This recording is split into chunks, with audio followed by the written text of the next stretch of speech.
যখন সন্তান প্রসব করে 10 মাসে তার প্রসব বেদনা শুরু হয়ে যায়। এই জুলাইয়ের সরকারের এতদিনে গণহত্যার বিচারের জন্য প্রসব বেদনা শুরু হওয়ার কথা ছিল।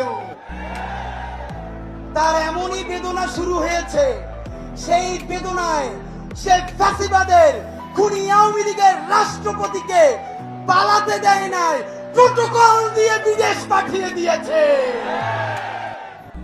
বন্ধুরা আমার, ডক্টর ইউনূস সাহেব যেদিন ক্ষমতায় বসেছেন তাকে মনে করিয়ে দেয়, আপনি বলেছেন এই ছাত্ররা আমাকে ক্ষমতায় বসিয়েছে, বলে নাই?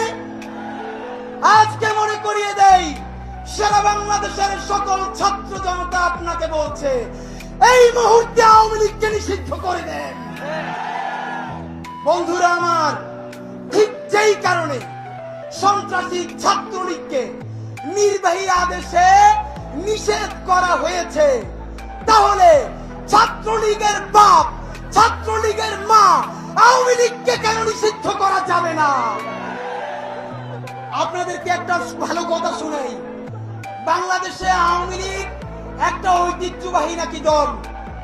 দুনিয়ায় যে ইউরোপে, যে জার্মানিতে, যেই নাৎসিরা গণহত্যা চালিয়েছে, সেই গণহত্যা চালানোর পরে কোন নাৎসি এসে কি বলবে তাদের ঐতিহ্যের কথা? অথচ আমাদের আসিফ নজরুল সাহেব আমাদেরকে আওয়ামী লীগের ঐতিহ্যের কথা শোনায়। আপনাদের মাধ্যমে আসিফ নজরুল সাহেবকে একটা পরামর্শ দেই, জুলাই জনতা বেঁচে থাকতে বাংলাদেশের কোন নির্বাচনের ব্যালটে নৌকা মার্কা থাকবে না। তবে বিশেষ বিবেচনা আছে, আপনি নিজে যদি নৌকার প্রার্থী হইতে চান, আপনার একটা নৌকার ক্যান্ডিডেট বানাই দেওয়া যাইতে পারে।